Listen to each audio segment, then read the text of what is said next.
Bonjour, bonjour à tous ceux qui nous rejoignent sur Kwesi pour ce temps de parole. On reçoit Isiaka Abdillah, candidat du Parti Les Républicains pour les élections législatives. Monsieur, bonjour. Bonjour. Ravi de vous accueillir sur ce plateau. Vous êtes un habitué. Alors, vous venez là dans le cadre des élections. On a les présidentielles, on a les législatives.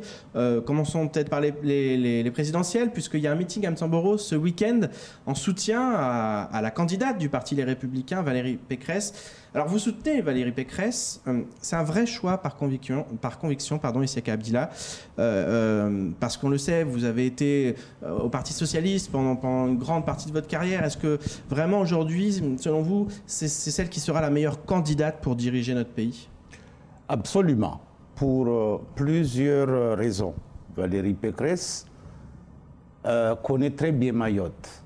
Elle a fait son stage quand elle était élève ENA, Mayotte. Lorsqu'elle a pris des fonctions politiques, ministre de l'enseignement supérieur, elle a aidé le Conseil général à l'époque, la création du CNAM. Elle a procédé à la transformation du centre de formation supérieure de l'éducation nationale en CUFR, l'actuelle université de Mayotte. Et donc, elle a eu une vraie connaissance du territoire. Lorsqu'on était... C'est ça pour vous son atout principal? Non, il y a d'autres. Lorsqu'on a été au plus profond de la crise du Covid, elle était l'un des rares présidents des régions à avoir donné un coup de main à Mayotte. 70 000 masques ont été envoyés au Conseil général. Par sa région, la région l'Île-de-France. Et puis, elle a signé une convention avec Mayotte pour permettre, il y a toute une équipe dans la région Île-de-France qui reçoivent les doléances des jeunes Mahorais lorsqu'ils sont à la recherche de stages dans les entreprises et d'immersion. Donc, c'est une personne qui a un amour, ne serait-ce que lorsqu'on lit la lettre qu'elle a adressée aux Mahorais. On va y venir. Et donc, c'est quelqu'un qui a une connaissance et un amour pour ce territoire. C'est la raison pour laquelle d'abord, je suis républicain et je l'assume. Et c'est la raison pour laquelle je pense que de tous les candidats, elle est celle qui a une vraie connaissance du territoire et elle est probablement, et je pense, la seule à aimer vraiment ce territoire. Alors les autres disent qu'ils l'aiment aussi. Marine Le Pen, elle multiplie les déclarations d'amour depuis plusieurs années pour ce territoire. Qu'est-ce qu'elle a de plus, Valérie Pécresse? Vous venez en partie de le dire, mais... aussi par rapport à la figure, c'est vrai qu'on se demande est-ce qu'aujourd'hui Valérie Pécresse elle a le charisme d'anciens leaders du parti de droite, les Républicains, le RPR, l'UMP, Nicolas Sarkozy, Jacques Chirac. Est-ce que selon vous elle a ce charisme-là qui lui permet de diriger notre pays? Chaque candidat est singulier, chaque candidat a son charisme, chaque candidat a ses compétences. Valérie Pécresse elle ne fait pas soulever les foules aujourd'hui, Isiaka Abdillah, Valérie Pécresse. Mais combien font soulever les foules aujourd'hui, y compris le président sortant aujourd'hui? Il n'y a personne qui soulève les foules parce que les problèmes des Français, singulièrement des Mahorais, sont nombreux depuis une dizaine d'années. Donc moi, je fais confiance à une personne qui connaît très bien ce territoire. Et d'ailleurs, j'ai oublié que lorsqu'elle est arrivée au ministère du Budget, c'est elle qui a initié la construction de l'aérogare de Mayotte. Elle avait inscrit des crédits pour continuer les études dans le cadre du contrat projet Mayotte, qui par la suite, en 2012, dans la loi de finances de 2012, les socialistes avaient supprimé ces crédits. Donc c'est une personne, même si elle ne fait pas... les socialistes, Isiaka Abdillah. Oui, malheureusement. Mais même si elle ne fait pas de bruit, elle a déjà eu l'occasion d'agir, d'apporter son soutien pour ce territoire. Et je pense qu'elle a profondément de l'attachement pour ce territoire. Alors, Issa Kabila, vous connaissez très bien la politique. Vous savez que le Parti Les Républicains, c'est un parti qui est fidèle à son candidat, qui le suit, qui le pousse jusqu'au bout. Mais elle est en chute libre dans les sondages aujourd'hui. On voit qu'il y a une fuite des électeurs de droite vers Marine Le Pen, vers Éric Zemmour. Vous y croyez encore à 18 jours des élections et du premier tour? Ah, parfaitement. Regardons les sondages. D'ailleurs, les sondages ne vont pas aux urnes. Ceux qui vont aux urnes, ce sont les électeurs.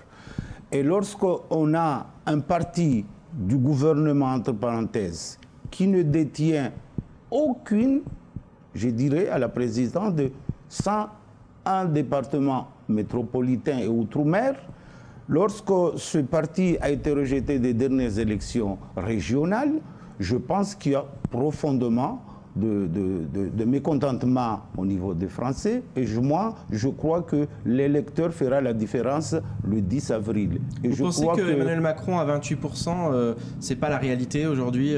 Les intentions de vote, c'est un peu erroné. Alors c'est vrai qu'il n'y a qu'une seule vérité, c'est le scrutin. On le sait tous, mais quand même, les sondages sont tous unanimes. Marine Le Pen, on le voit, elle est en progression, 3 points en une semaine. On a l'impression que c'est fait quand même. Je ne pense pas que ça soit fait. Je crois qu'il faut faire confiance à l'électeur, et notamment à l'électeur de droite, qui fera la différence le jour du scrutin. Et mais on ne peut pas nier, Issa Kabila, quand même, que les Mahorais votent Marine Le Pen de plus en plus. On l'a vu notamment aux européennes où elle a fait des scores extraordinaires. Mais ce n'est pas la faute des Mahorais, c'est la faute de ceux qui nous ont gouvernés depuis les 10 dernières années. Ils ont fait monter en flèche Marine Le Pen ici. Mais lorsqu'on regarde de près le programme de Marine Le Pen pour la France et singulièrement pour Mayotte, ce n'est pas ça qui sortira la France du marasme actuel. Justement, parlons-en et parlons de cette lettre qu'elle a écrite aux Mahorais à moins de 3 semaines des élections. Elle écrit aux Mahorais. Est-ce que c'est pas un petit peu démagogique? Voilà, surtout que on a l'impression qu'elle dit tout ce qu'on a envie d'entendre. Elle nous explique qu'effectivement, elle va régler les problèmes de sécurité, qu'elle va régler l'immigration en supprimant les cartes de séjour pour les primo-demandeurs, par exemple. Mais après, qu'est-ce qu'elle va faire, par exemple? Une question pour la sécurité, pour ramener la sécurité sur ce territoire. Alors, des mesures, on a l'impression qu'elle nous dit ce qu'on a envie d'entendre, mais qu'elle ne rentre pas vraiment dans les détails. Mais comment on fait pour régler la sécurité? Qu'est-ce qui rentre dans les détails? Personne. D'ailleurs, c'est peut-être un problème, d'ailleurs. C'est d'ailleurs un problème. Je prends l'exemple, par exemple, de la lutte tout simplement contre l'immigration clandestine. Depuis, ce gouvernement nous propose des intercepteurs. Il y en a 4 aujourd'hui. Un intercepteur, c'est un bateau rigide, un semi-rigide de 12 mètres, qui ne peut pas, qui a une autonomie de 3 heures lorsqu'elle est en mer, qui ne peut pas intercepter. Par rapport au carburant, au carburant. Après, on peut avoir des réserves sur le bateau, il y a des... Je pense. Mais le moment où on les met sur l'eau, le trafiquant, les passeurs ont changé de braquet. Ils ont des kwassa-kwassa de plus en plus rapides. Et d'ailleurs, ce n'est pas moi qui le dis, c'est les professionnels affectés, les fonctionnaires qui le disent. Lorsqu'ils interceptent des kwassa-kwassa de 40 chevaux, ils ont du mal à les intercepter parce que probablement, je crois qu'ils mettent en danger, se mettront en danger la vie des personnes qui sont embarquées. Et la loi de programmation militaire 2019-2025 de ce gouvernement a commandé 6 patrouilleurs de nouvelle génération. Ce sont des bateaux avec 30 jours d'autonomie en mer, 30 membres d'équipage et qui peuvent en recevoir aussi 28. Il y a un centre de rétention, il y a un radar sol, mer, surface, il y a un drone. Ces équipements, les 6 qui ont été commandés pour l'outre-mer, ce gouvernement a oublié Mayotte, même s'il y a une clause de revoyure, mais jusqu'alors elle n'a pas été activée. Madame Pécresse propose un patrouilleur pour Mayotte parce que c'est le bateau, le navire de nouvelle génération qui serait adapté au contrôle de nos frontières. Alors, et d'ailleurs qui marquera la souveraineté de la France sur ce territoire. Donc je pense qu'aujourd'hui, il y a des mesurettes de lutte contre l'immigration clandestine qui ne sont plus adaptées parce que le trafiquant prend toujours de l'avance par rapport aux mesures que nous proposons. Mais Isaka Abdillah, est-ce que... On entend ce que vous nous dites. C'est Emmanuel Macron qui a mis cette action en place avec ses patrouilleurs. Il y a eu davantage d'intercepteurs, davantage de reconduites à la frontière aussi. Les deux partis que vous avez soutenus au cours de votre carrière politique dirigent la France depuis 1958, depuis la Ve République. Vous considérez qu'ils ont été à la hauteur pour la France et pour Mayotte? Vous nous dites que ça fait 10 ans, mais il y a des problèmes à Mayotte. On ne peut pas dire que ça fait 10 ans qu'ils sont là. Elle nous parle aujourd'hui d'intégration de Mayotte dans la COI pour que les Mahorais arborent les couleurs de la France. Mais ça aurait pu être fait avant, Isaka Abdillah, non? Ça aurait pu, Jacques Chirac l'a fait pour les Jeux des îles de l'océan Indien. Donc je crois que lorsque la diplomatie est volontaire, on peut y aller. C'est Jacques Chirac, à l'époque, qui a œuvré pour que les Jeux, que le Mayotte puisse intégrer le jeu des îles de l'océan Indien. Sans les couleurs de la France et sans chanter la Marseillaise. Oui, mais c'est un début. Finalement, mais oui, mais c'est un début. Il aurait fallu que la diplomatie suivante puisse aller plus Nicolas loin Sarkozy, dans ce par exemple, qui a suivi qui a suivi Jacques Chirac là-dessus, a renforcé, puisqu'on n'était même pas... souvenez-vous, c'était un événement, et je crois que c'était un événement, et donc je crois aujourd'hui, que il y a l'ambition d'organiser les Jeux notre des îles, diplomatie, la diplomatie française ces 10 dernières années a fait preuve de mollesse vis-à-vis de la reconnaissance, en tout cas vis-à-vis de l'affirmation de la souveraineté française sur Mayotte. Mais ça, c'est pas Emmanuel Macron et Isaka Abdillah. On ne peut pas dire qu'en 5 ans, Emmanuel Macron est responsable de tous les maux de la France. Il était quand même secrétaire général, il ne faut pas l'oublier, secrétaire adjoint de l'Élysée en 2012.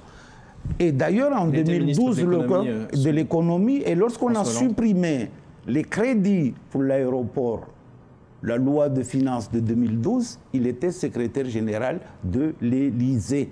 Et il est devenu par la suite ministre de budget. Donc il ne peut pas se dédouaner d'un certain nombre de dysfonctionnements sur ces territoires. Je ne fais même pas ce bilan, parce que j'ai compris que même ses soutiens n'arrivent pas à faire son bilan sur Mayotte. Est-ce que c'est pas un peu paradoxal de votre côté de dire finalement ils ont fait des choses à l'époque, ils ont pu se tromper, vous le dites aujourd'hui, vous êtes trompé en étant de gauche, vous êtes parti à droite? Je crois que depuis que les Chinois ont découvert la notion de bénéfice, la notion de droite-gauche n'existe plus. Aujourd'hui, la mondialisation est telle que lorsque vous voulez penser germinal, ce n'est plus adapté à la situation aujourd'hui. Le monde et la mondialisation. Regardez par exemple, je vous donne un exemple, la guerre de l'Ukraine.